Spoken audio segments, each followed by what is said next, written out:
development. Mike, this is a good get. Welcome to Friars on the Farm. No, absolute pleasure to be here. Sorry it's taken me so long to jump on here with It's you it's guys. nice. It's nice to see that you're in Arizona working diligently on developing our young guys. What camp is going on right now? So we've been going through a instructional league right now. It's been going on for about the past like a full 4.5 weeks. It'll wrap up here on Thursday the 5th. We've been playing games on a Tuesday, Thursday, and a Saturday. We've had like a lot of our guys that were in our Arizona group here, and then as guys like wrapped up the year there in Lake Elsinore, Fort Wayne. Those guys, started to come out to Arizona. So it's been a really good couple of weeks out here. It's been hot, but really are a kickoff towards the 2024 season. You know, You know, I as we haven't heard anything about fall instructs, and usually there's a roster that drops or something like that. It's been real quiet this year. I think it's a little different this year with like the minor league seasons going so late. Normally it would be by Labor Day that all the minor league seasons are over.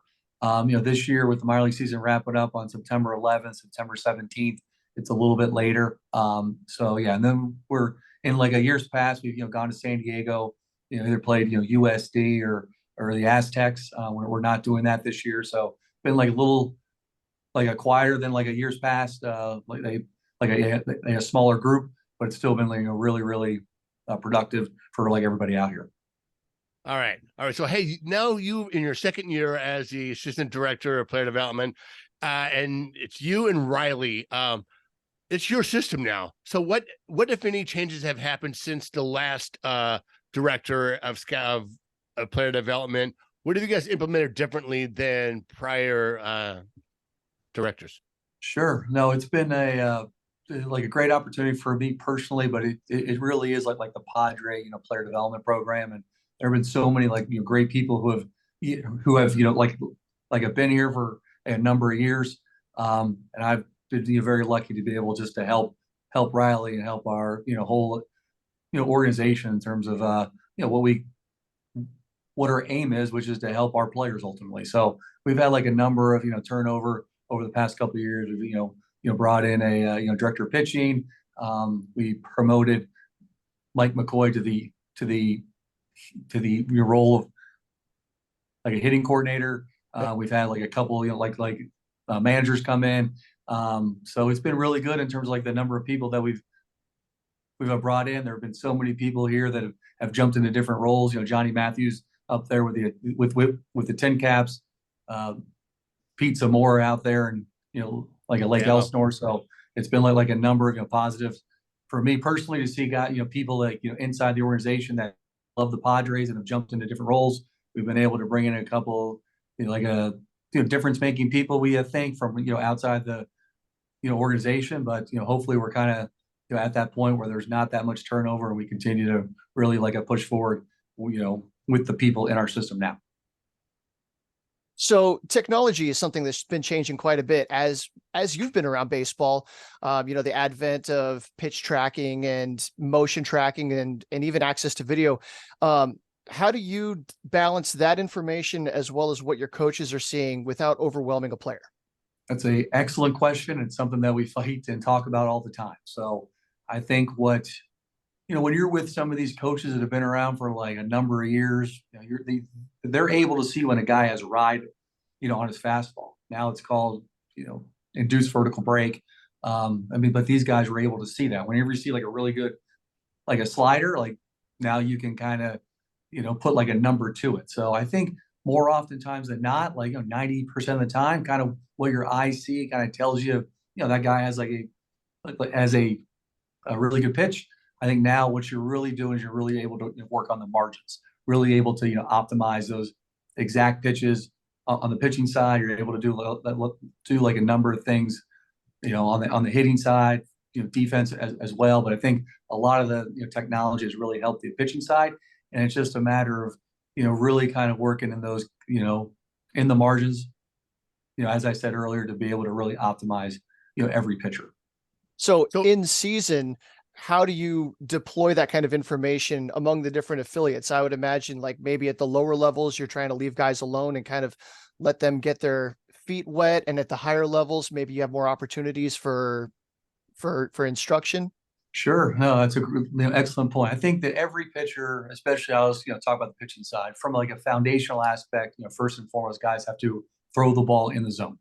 And I think that for guys to be able to, do that, that's like the first thing that they have to do as they continue to kind of graduate up levels. Then we have the opportunity to really, partner with them. We have more information on their pitches, like, how their pitches play. We have a huge database like all teams do in terms of thousands and hundreds of thousands and millions of pitches and like kind of what those kind of attributes are for, each pitch and what like gives like a, guy to have like the best chance to, maximize his pitch. But you're right. I mean, what we're talking about in the, Arizona League is far different than what we're talking about in the Texas League or what we're talking about that in El Paso.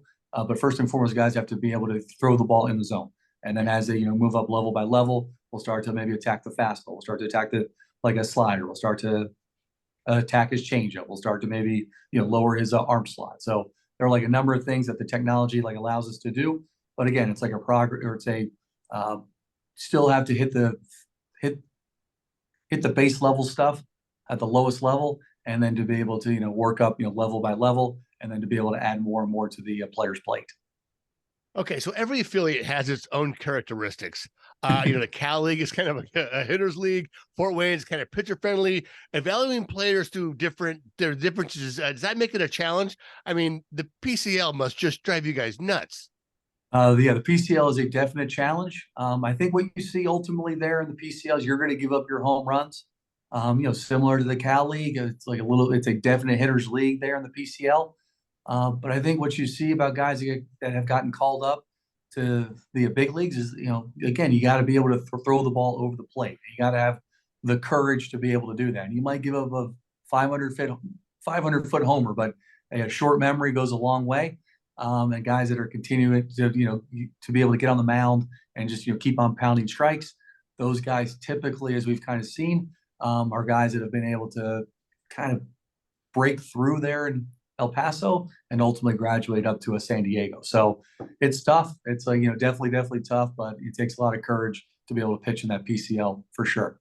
Well, so one of those graduates is Pedro Avila, and I looked up his numbers. He's got an 8.57 ERA and a 1.85 WHIP in El Paso.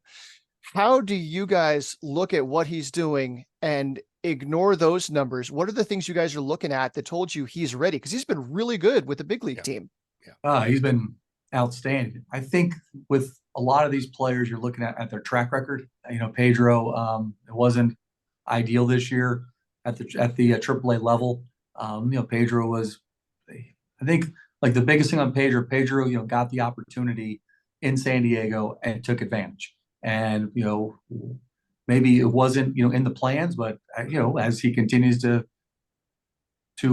pitch well there in San Diego, AJ, Bob, Ruben, he's staying. So I think it's like a big credit to how, Pedro has a pitch this year that breaking ball plays for sure. He throws a ton of strikes. It's maybe not typical in terms of, what that, line looked like there at El Paso to, merit that, opportunity at the big league level. But when Pedro got the opportunity, to his credit, he took all the advantage of it. And it's been great to see. No, he was sandwiched in between when he made his first double-A start a few years back. He was sandwiched in between two friends of the podcast, and Mackenzie Gore and Luis Patino. And then he came up from double-A, and we're like, "Here we go, let's go!" Because we seen him up here in Lake Elsinore, just north of us, and we see these guys come up and they make these spot starts. We're like, "All right!" And at a time when that rotation wasn't so great, but he had a great start, and then it was really just a spot start. How has a MLB partner league relationship changed player development? Do they have access? They have access to the data. You guys have access to their data. Yeah, I think we, with the roster limits that were implemented a couple of years ago, it's been challenging for all teams. It's 180 right now in season. It's going to go down to 165 next year. Maybe not as many opportunities for players. Certainly like the draft has been cut down. We have not pulled over as many players out of our Dominican Summer League program. I think what it has done is it's really provided some opportunities for players to move up levels, maybe quicker than in the past years. I think that some of the upper levels are getting younger because there aren't as many players in the system. So yeah, like the partner league is there to allow other to like allow players the opportunity to play and kind of as needed. If we need players, we can certainly go there, or those players are there, getting ready for the draft the following years. But yeah, I think like the roster limits has put a crunch on the opportunities. There's been some challenges for every team, but also some real opportunities for players as well. I feel like I want to skip ahead and grab a question from down low. So Jose Espada came from one of the partner leagues. He was an independent ball to start last year and just made his major league debut. What a success story. Then Duncan Snyder's another guy that I've been following. And I believe he's made his way up to high A this year. So can you tell us a little bit about how those guys were scouted and how is it different developing somebody that has been in indie ball versus somebody that you pick up from college or high school? That's a excellent question. Thankfully we have one of our best scouts lives in Milwaukee, AJ Ellis, who is helps across all baseball operations. Is an unbelievable person. But is that former major league catcher Oh AJ Ellis? yeah, that's AJ. Oh yeah, that would be it. Absolutely, AJ Ellis. So he's an absolute rock star, and in the organization. But so we went through a COVID outbreak late June of last year, and we were in need of pitching, and it was kind of at the point then when MLB did not want to cancel any games or anything like that, and we had a big need. So Duncan Snyder and Jose Espada were two guys that we had identified, guys that were healthy, guys that were interesting. We had some intel from those leagues from AJ Ellis, and we were able to bring them both in. We sent Duncan Snyder down to low A. Jose Espada went to Fort Wayne, and to their credit, they both of them pitched very, very well. Duncan was a huge part of what happened last year with the Storm to be able to win the Cal League championship. Jose Espada came in there and took the ball. I think Rob Marcello, our director of pitching, talks about guys that throw strikes and stay out of the training room. And if you do that, that gives you every opportunity to be able to pitch. And to Jose's credit, he has the ability to throw a fastball, breaking. He can land his breaking ball in like any count.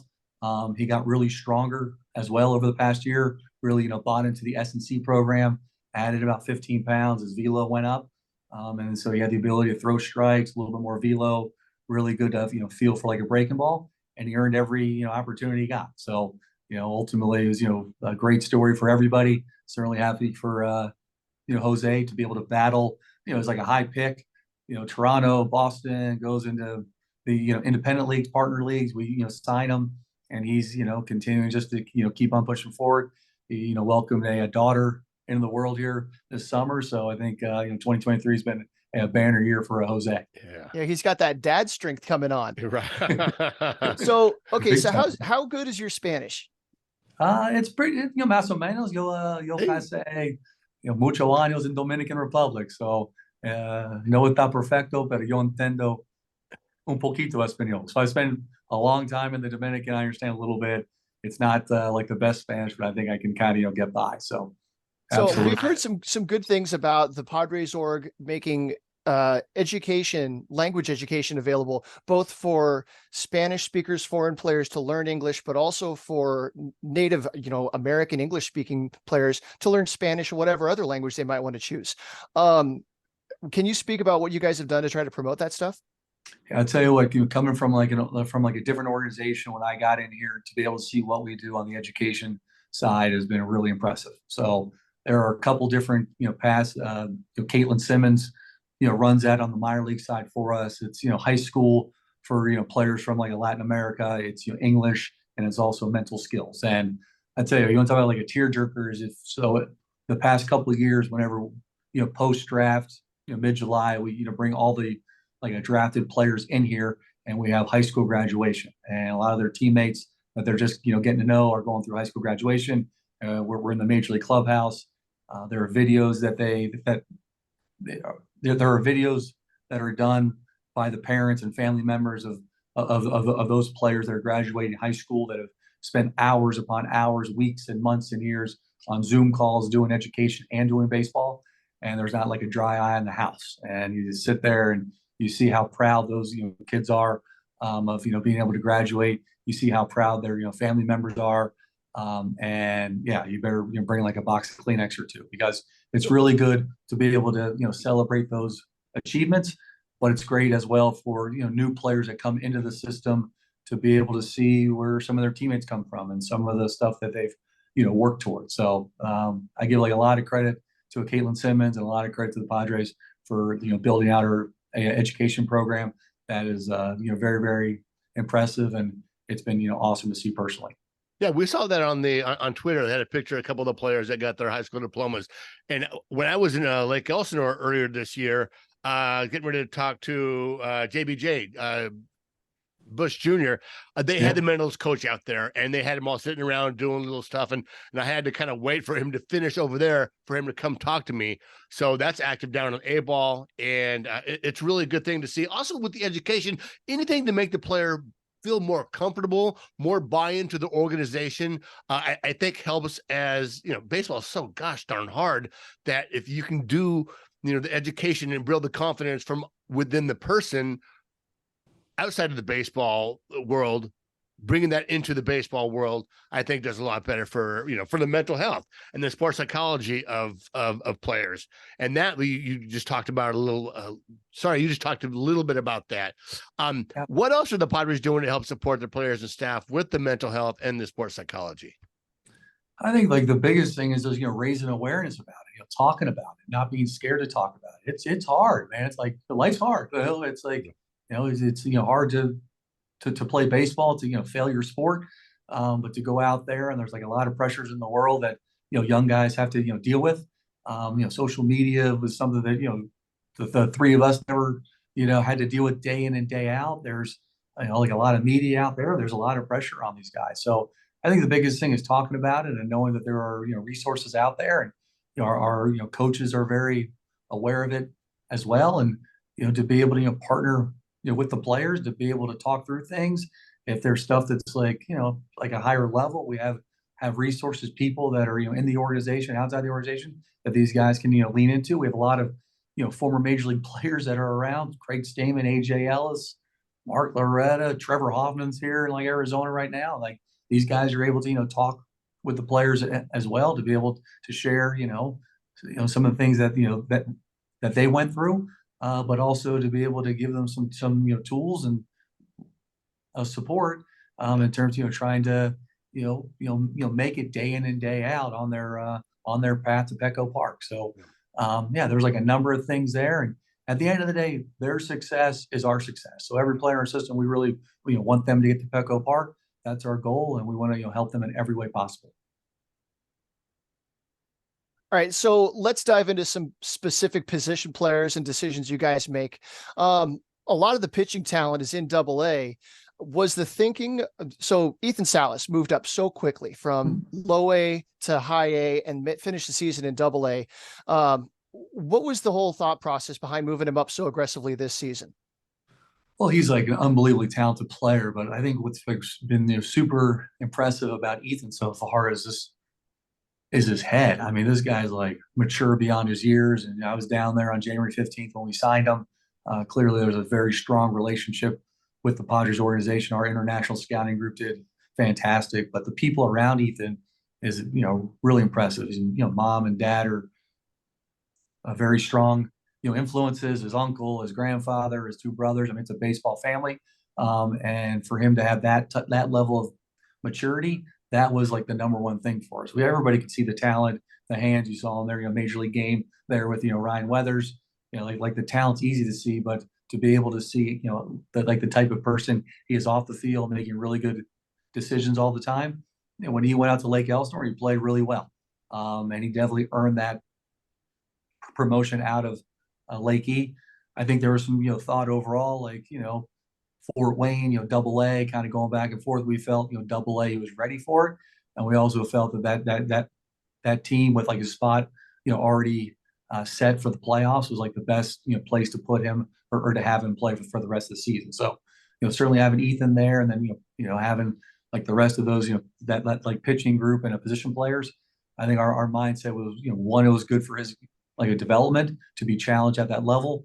We felt he was going to be able to handle it from, on the field. We felt he was definitely going to be able to handle it, off the field as well. So that's why we made that decision to be able that's why we made that decision to send him to a double A. All right. So Tirso Ornelas has turned the corner this year in AAA finally. What was the catalyst for that? Why did he finally just start hitting and kind of calming down? I think Tirso's a really talented player with an unbelievable work ethic. He in the offseason, he went up, on his own to go spend time with Raul Padron there in Amarillo. He's got a really good, relationship with Raul. They've been together for a number of years. He's still really young. I mean, when you think about it, he's 23 years old, and to have like that amount of time at the upper levels, I think he's continued. He always had like a really good approach. He had always had the ability to put the bat on the ball, use the whole field, and I think he's been able to tap into some more power. So you think about a guy still at that age. It's just been like a credit to him for how he's worked, for how like that development path has continued, with the bat. And again, he's a guy that we're very excited about. He earned every bit of it there at the AAA level. So Matthew Batten is another success story that has made it up to the majors, and now he's making a pretty good impact. He's one of these guys that does everything well, but nothing he does jumps off the page. He doesn't have big power. He doesn't have big speed. He's just really good at everything. How does an organization keep guys like that from getting lost in the shuffle? And people look at somebody like him, they might say organizational depth or something like that. But you guys clearly kept a focus on him. No, I mean, Matty's a winning player. So I think when managers have trust in a player that he's going to go out there, he's going to play the game right, he's going to make every play, make good decisions on the field, put together competitive at bats, take a walk, move a runner, knock a guy in, lay a bunt down. I mean, those guys have like a lot of value to a winning atmosphere. So, Matty, to be like $1,000 sign out of Quinnipiac, I think.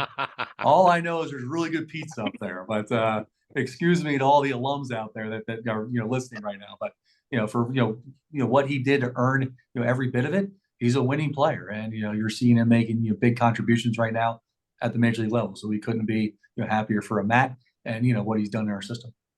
So Jackson Merrill's played a little bit of outfield. Speaking of another friend of the podcast, he's is that going to be maybe his path to the majors? Playing the outfield, maybe playing a little more around the infield. I wasn't sure that you guys noticed that he played the outfield this year. Oh, we pay attention. Oh, did you? I watch every game. Every game I watch. Yeah, I think when you kind of have players like Jackson, I think early and early on in their career, it's really about their individual, development.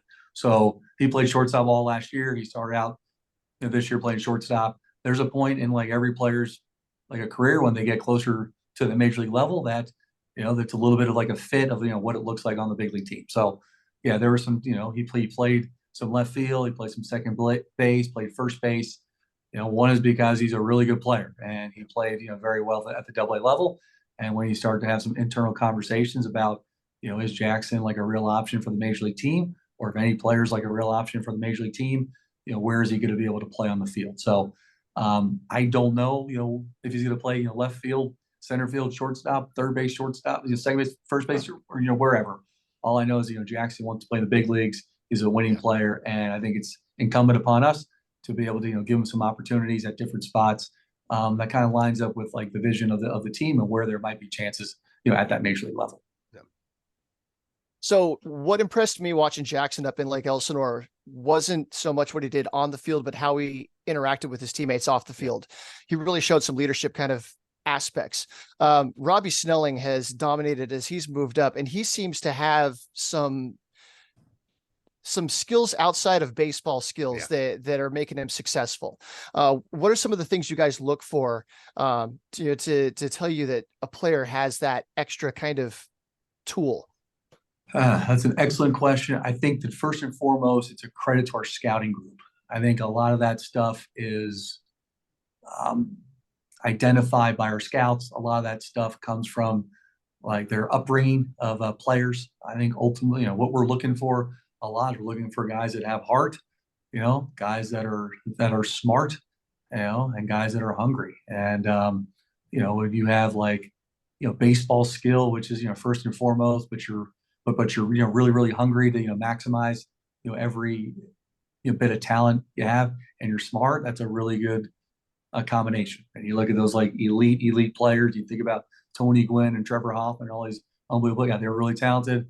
They had big time heart, and they were smart, and they were excellent teammates. And I think Robbie's shown like every bit of that to this point. He's been really good. It's been, he was in this program out here in Arizona 1 year ago, and now he's advanced from low A to high A to a double A, and we could be more pumped up for the year that he had, not only on the mound, but also, like the type of, teammate and work ethic he has. Yeah, kid's a bulldog. Real quick, we have a few more minutes left. Nathan Wonderell, and who the hell scouted Graham Pauley? 13th round. The kid is just a beast. Him and Nathan Mortarella, I call the tank commander on the podcast. These guys have just come out of really nowhere and just found this power stroke. How the hell that happened? Again, a huge credit to our scouts. So Martarella comes in from Cal, and I tell you what, he like lights up a room. I mean, he's got like big time clubhouse personality, but what he does is he shows up every day. I think he played 135 games like this year. I mean, it was like really impressive. He posted every day there at Fort Wayne. Him and Jakob Marsee, another excellent pick. Almost had like a competition about who could play every day. And to Marty's credit, it's been really good. He's out here in the fall league, getting ready to go. And Graham Pauley again. Unbelievable scouting story. Jake Koenig there in the Carolinas for us, saw Graham, and for Graham to come in and do what he did. And again, like an unbelievable work ethic, really smart and competitive, wants to be good. I mean, that was all on the player and on Jake and our guys, just, kind of helping them and, getting out of the way. So it was, very exciting to see Graham, fired up to see those guys here in the fall league over the next, 5 or 6 weeks or so. Yeah, 5 or 6 weeks. Did you say Jared Koenig? Is he any relation to Ian Koenig? No, Jake Koenig. Jake Okay. is our area scout there in the Carolinas.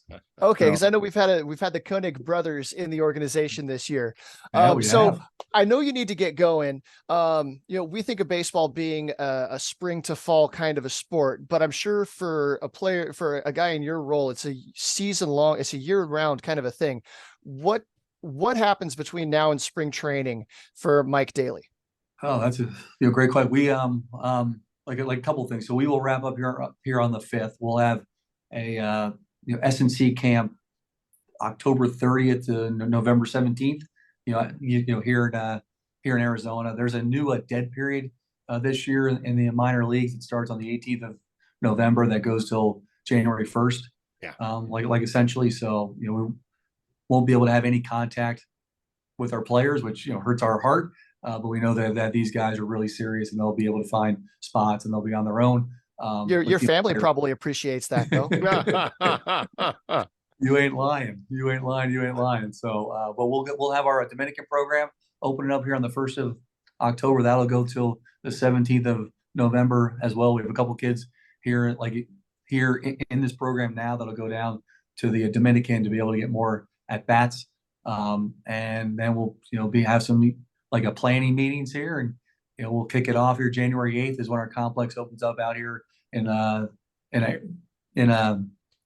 like Arizona. I would expect that we have like a lot of people out here early, getting ready for what should be like a really exciting and big upcoming season. So I made fantasy camp this year, and it was during you guys' strength and conditioning program, and I saw a bunch of friends of mine from the podcast. I'm like, hey, they're like, what are you doing? I'm like, dude, I'm playing fantasy camp. A couple of those guys were out there watching me, my 53-year-old tail, playing baseball poorly, after running around with my legs all sore.